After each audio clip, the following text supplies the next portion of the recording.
This is me. I just turned 20 years old and finished all my final exams at the University of Hong Kong.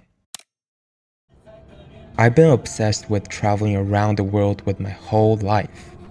So I decided to reward myself with a 3-week trip with my old friends. And by old friends, I mean they're pretty old friends. This is Jiang and Daniel. We met in kindergarten and pretty much haven't spoken for the last decade. We all stepped onto different journeys and ended up in different places around the world. But for some reason, I decided to shoot them a message right before my summer break began. I couldn't believe what a crazy adventure it will eventually lead to.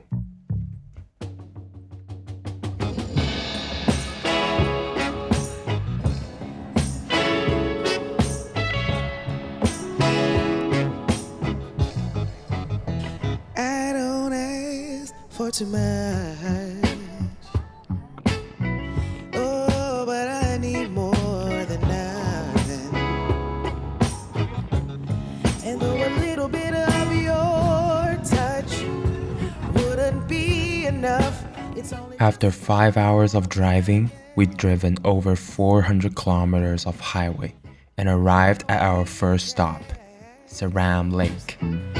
but I can tell a zero from a one. Just a little bit of romance wouldn't stand a chance. It's only just more. 我操，帅爆了，兄弟！ Nothing just ain't enough.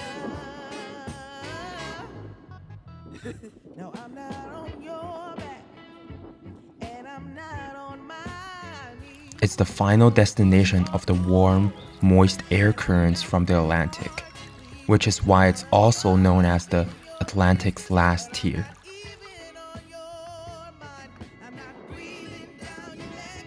I'm just Yo China， and that would be fine. It's still just more than nothing. And though a little loving wouldn't change my mind, it'd still be more than nothing. Nothing just ain't enough.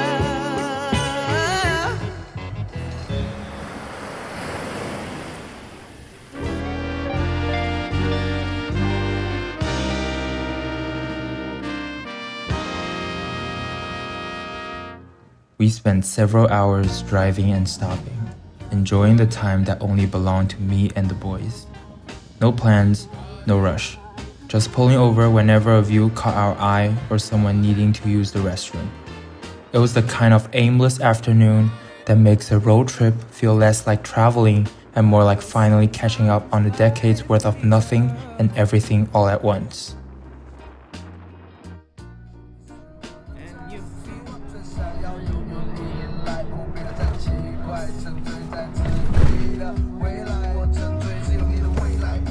We were lucky enough to find a spot upon the hill where there's no one else. Just a breathtaking view of the lake and the mountains behind it. 酒杯莫停，Yeah, I wanna pick you up from the ground, let you know that I'm always around. 'Cause I know we can make it, yes we can make it if we try. All of us have lived our life moving from city to city, and we couldn't appreciate anything more than the time we spent together with nothing but the wind, the breeze, and the calmness the landscape brings. It's like meditation in some way, sitting, standing, and running on a grassland, only to realize that several hours have passed by. 你爱的那个天使，张开双手，变成翅膀守护你。你要相信，相信我们会像童话故事里，幸福和快乐是结局。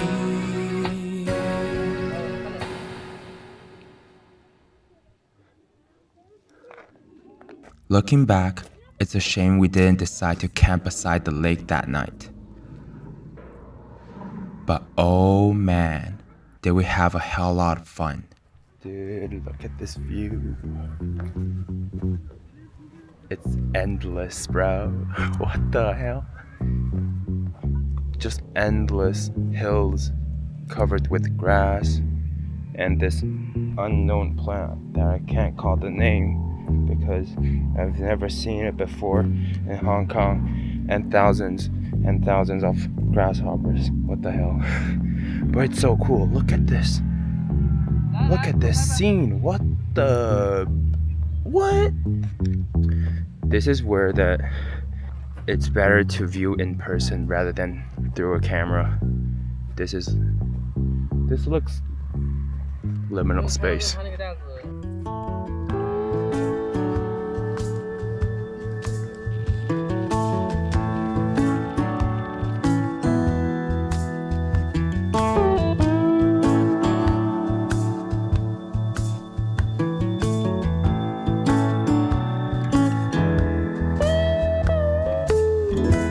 Even though we didn't choose to sleep beside the Sayram Lake, we knew it would be a once-in-a-lifetime experience for us four city boys to camp on this endless grassland. We spent hours learning and building the camp from scratch. It was like we were cavemen discovering fire for the first time. A totally new world for us. Yo, bro. Yo. This is our campsite for the day. Take a look at this. And the scene. It is awesome. We got the mountains here, got the car, and there's a valley right over there. Pretty awesome, huh? We got the boys. Setting up the tent. Look at them smoking it right now. And we also have these Osmo shooting a time lapse. Pretty cool, huh? As the sun went down, we'd secure our little tent and decide to drive a couple of miles to the nearest herdsman's house and buy some meat from them. But little did we know, it would also be my make or break night for this trip. 等一下，我得想想办法吧。连上吗？ I made a mistake. A mistake that almost ended this trip way too early. 你看一下手电筒。It is so dirty. But before that, let's get back to where we were and see how this all plays out.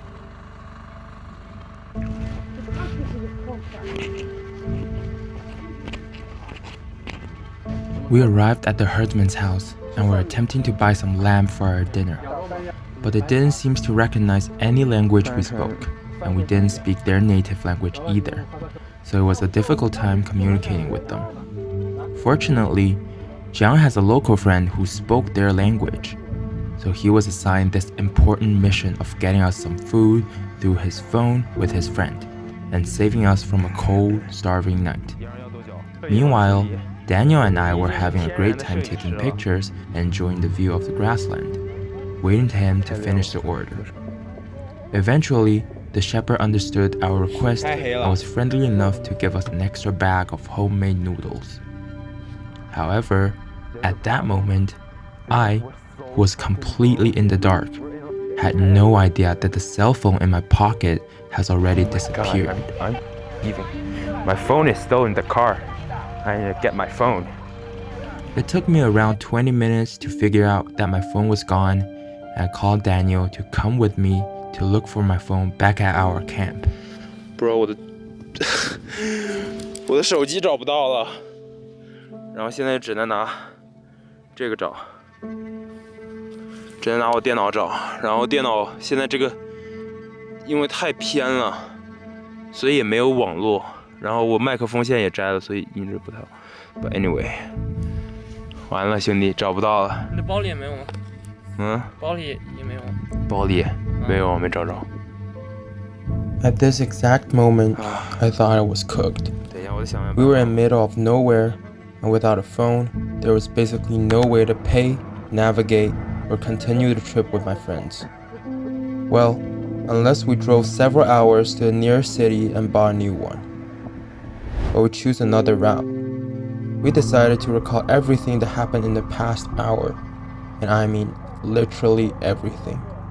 From gestures to decisions, from conversations to actions. We drove the same path from our camp to the shepherd's house several times, trying to spot anything that gives off a faint glow. And then we saw something. 在哪儿啊？我操！我操！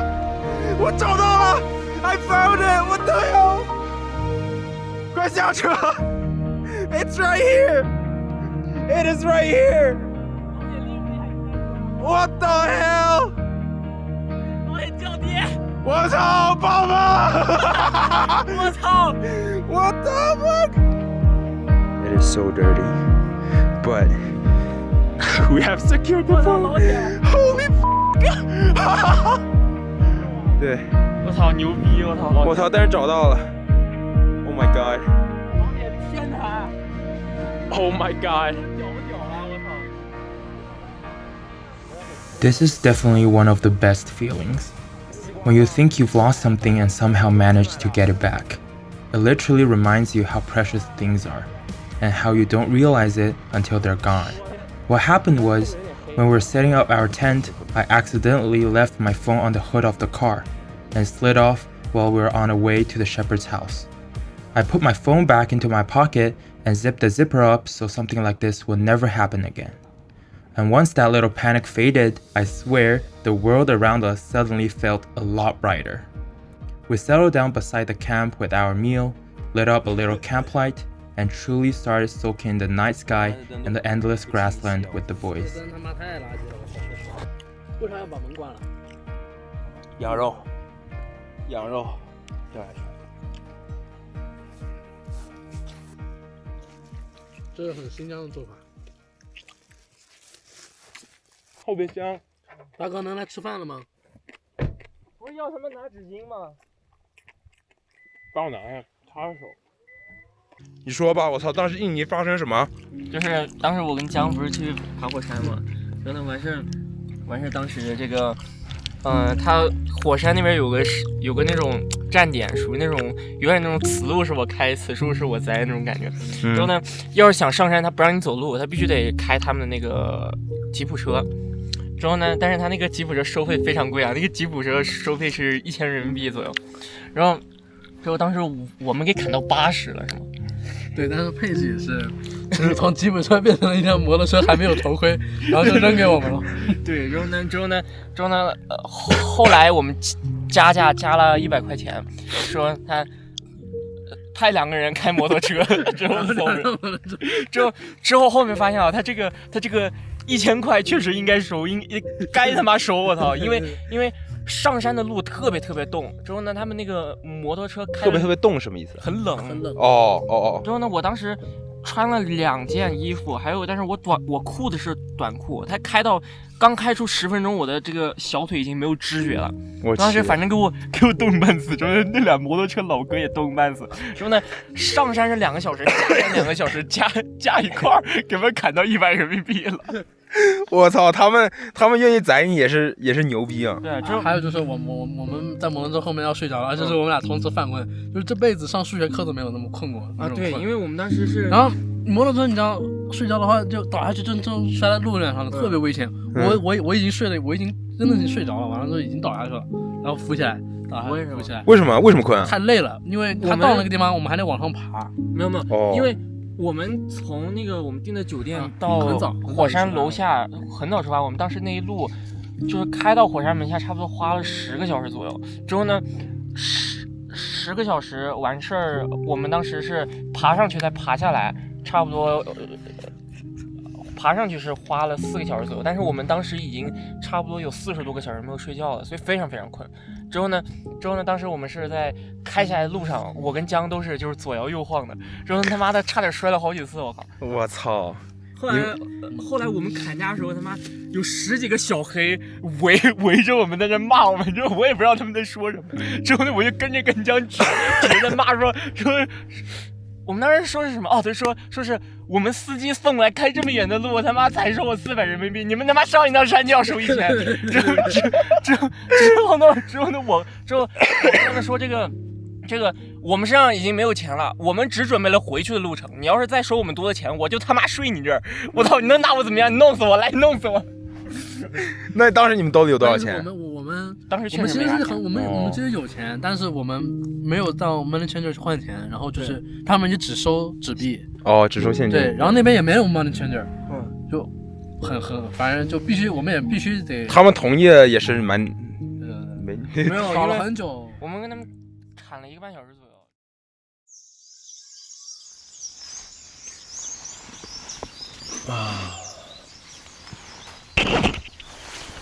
Morning, people. This is the next day. I'm in a tent. It's a pretty tough night. We haven't bought any sleeping bags or anything to keep us warm during the night. The boys are in the car. I'm still in the tent because the car is full. I was super afraid that during the night, will there be wolves that come and hunt us down? But apparently, it's all delusional.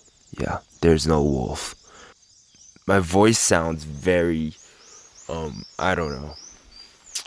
It's probably because of the altitude, and my throat is very dry, and it's not feeling well, so probably I need to drink more water. Yeah, I'll just show you around because it is so cold. I don't even want to leave the tent, even though the tent is so cold right now. The outside is unimaginable. I'm wearing 2 clothes. This is from one of the boys. Usually the weather is kind of warm, right? But today it's another level, man. It's super cold. Anyway, I'll put up this mic and show you around in this cold place. Let's see. Wait. Let me tie my hair first. Oh man, what a tough night. Gotta be honest. That night is not pleasant. I don't know, maybe should we do this more in the future? I don't know, man. I didn't record last night because it was so tough.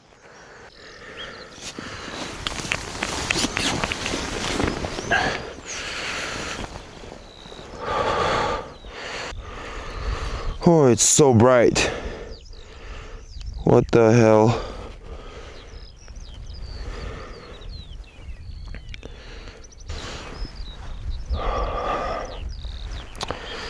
This is our tent right here. We still have the things that we need to, pack it up.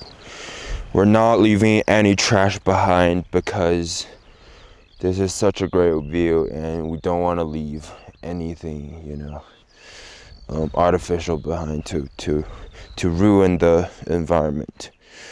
I've lived in the city for so long. I've basically never seen something similar, not anything close in my life.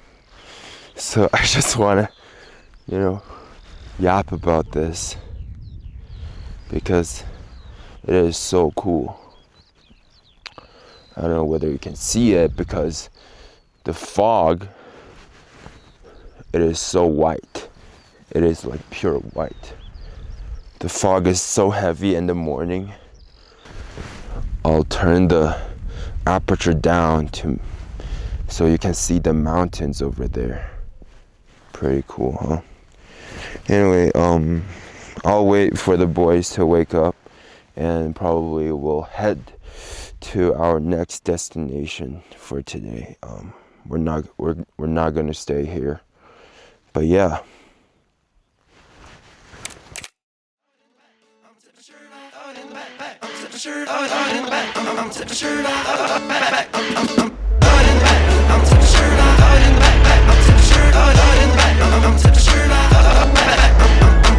I think this is probably 7th or the 8th day that we're in Xinjiang, and today we're going to Gudao, which is one of the hiking routes that people will take when they arrive in Shitai, which is this town. I haven't been recording for a couple of days because the weather is pretty bad. It was raining and all of that kind of bad. You know, it's pretty windy. The scene is not really nice. Yeah, and we also have some trouble when we're driving towards this village. We have a flat tire. I think we run over a nail on the road, so yeah, it's pretty tough.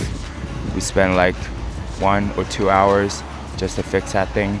It is almost like nighttime, so we don't want to drive on the mountain during the night because, you know, there's cliffs, there's rocks, there's a lot of dangerous things. So yeah, that was tough, but we're all good now. We're in the village. The tires has been fixed, and yeah, day 8. Let's go.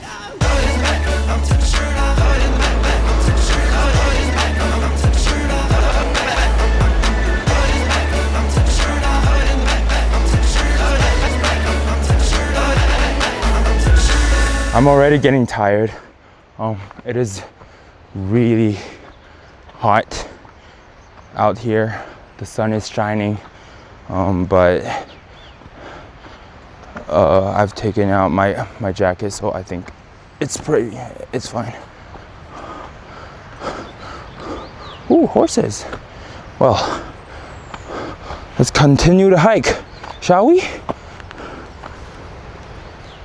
Before this trip, we had absolutely zero knowledge of backpacking and hiking, so none of us had proper gear on. No hiking shoes, no trail running shoes. I was even wearing slippers with barely any heel.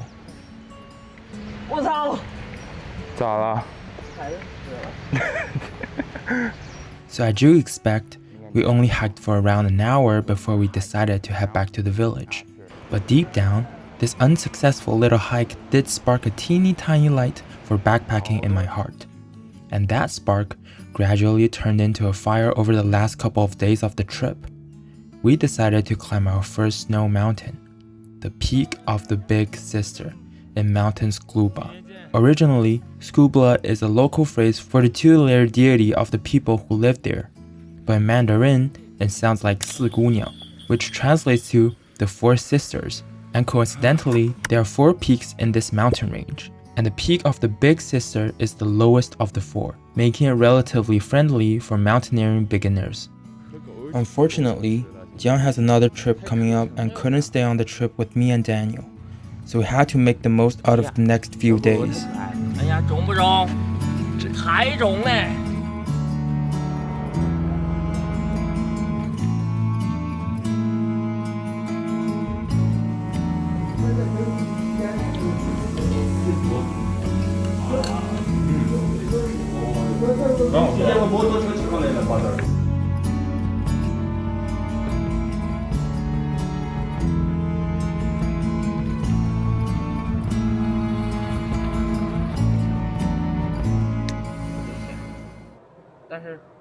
We went on to have a nice little treat right beside the forest, listening to the water flowing beside us and yapping to each other about our lives during the time we'd been apart.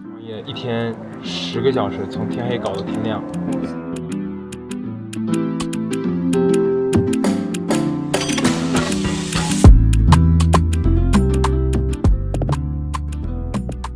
During sunset, we pulled out the frisbee we bought at the beginning of the road trip. I don't really know how to play it, but honestly, that didn't matter. It was still super fun just tossing it around with friends. While we were playing, we couldn't stop sharing all kinds of things that had happened to us, from the past to the future, from academics to corporate jobs, and everything in between. At this moment, I finally realized what a privilege it is to have two friends you've played alongside since childhood, and to share such a strong trust and bond at this age. Life pulls people in so many different directions, and I think part of me always assumed friendships like this would just fade away quietly into memory.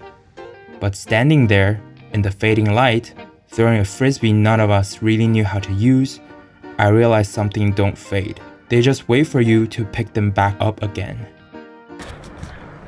But anyway, we were at the balcony waiting for, eating some food or something. But it's starting to rain, and the rain is getting pretty big, so I don't think I can record. I don't want my camera to get wet. Yeah, see you tomorrow. We finally went back to the city for the first time in about 2 weeks after driving over 2,000 kilometers round and around the Urhaberga Mountains. Before Jiang left us, we went to a mall and bought some proper hiking and mountaineering gear so we'd be prepared for summit. We did a lot of research beforehand to make sure that we wouldn't easily get altitude sickness on the way. And one of the ways is to take a pill called acetazolamide. It helps your body utilize oxygen at high altitudes, but it also comes with side effects and allergy warnings. Please do not try this yourself, but if you have to, make sure you follow your doctor's advice and take an allergy test before taking any doses. But with that said, there were 24 hours left before we began the ascent, and we needed to pack our stuff.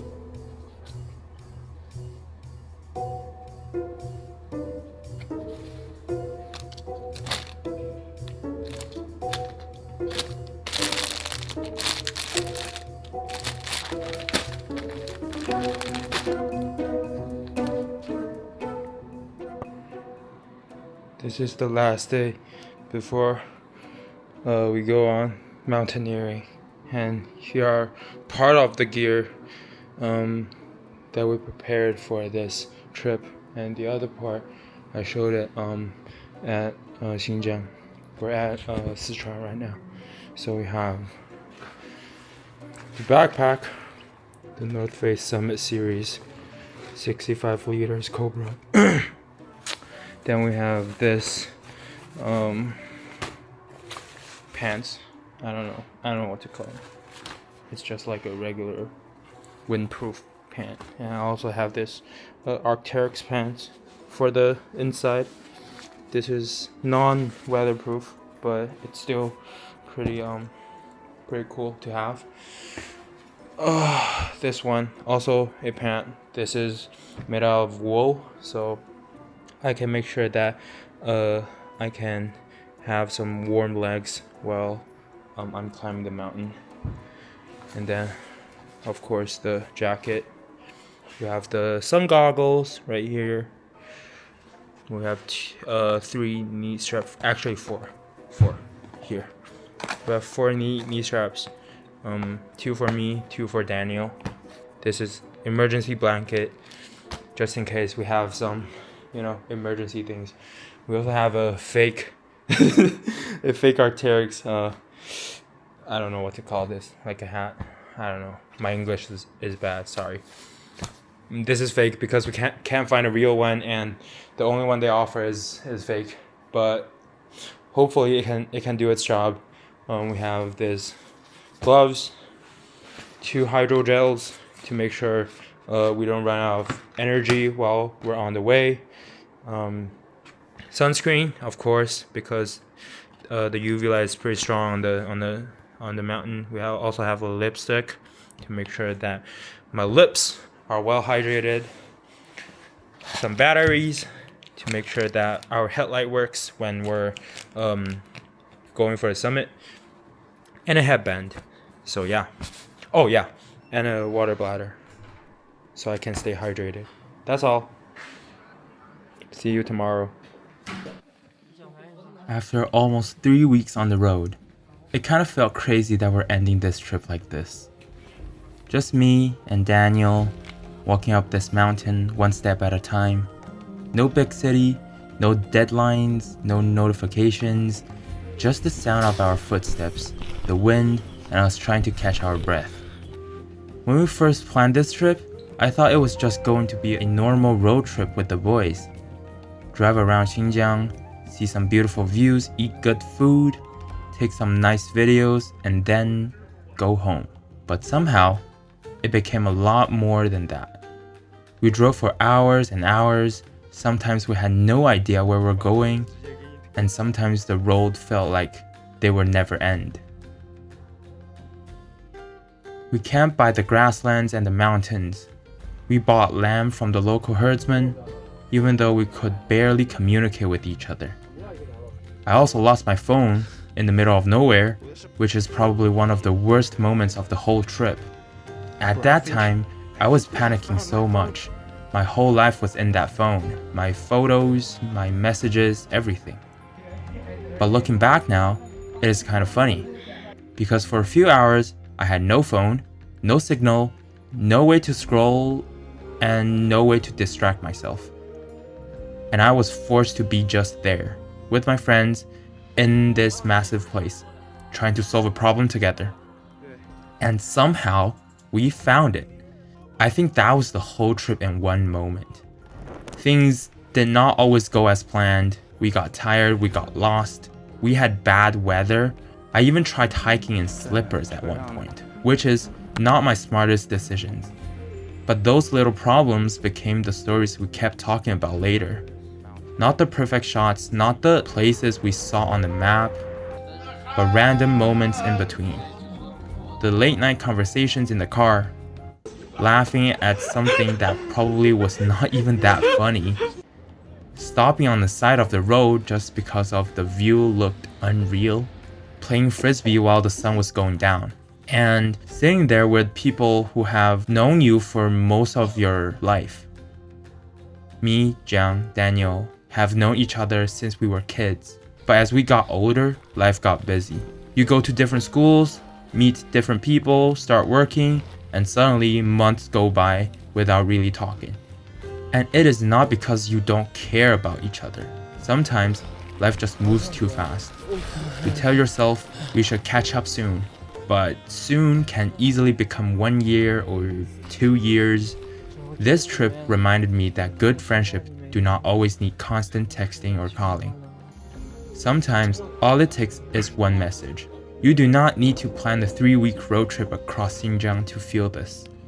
It can be a short drive somewhere nearby, or a hiking after a long week, a walk beside the beach, because one day you will look back and realize that these simple moments were actually the important ones. The days where you said yes, and the days where you made the effort to see the people you care about. Standing here now, I feel like this trip gave me something I did not know I needed. It reminded me that the world is much bigger than my usual routine. And at the same time, it reminded me that some of the best things in life are actually very simple. Good friends, a little time, a new place, and a reason to get outside. So if there is someone you have been meaning to text, maybe this is your sign. Send the message, make the plan, go outside and touch some grass. You might be surprised by how much you needed it. And who knows? Maybe it will become one of those memories you talk about for the rest of your life.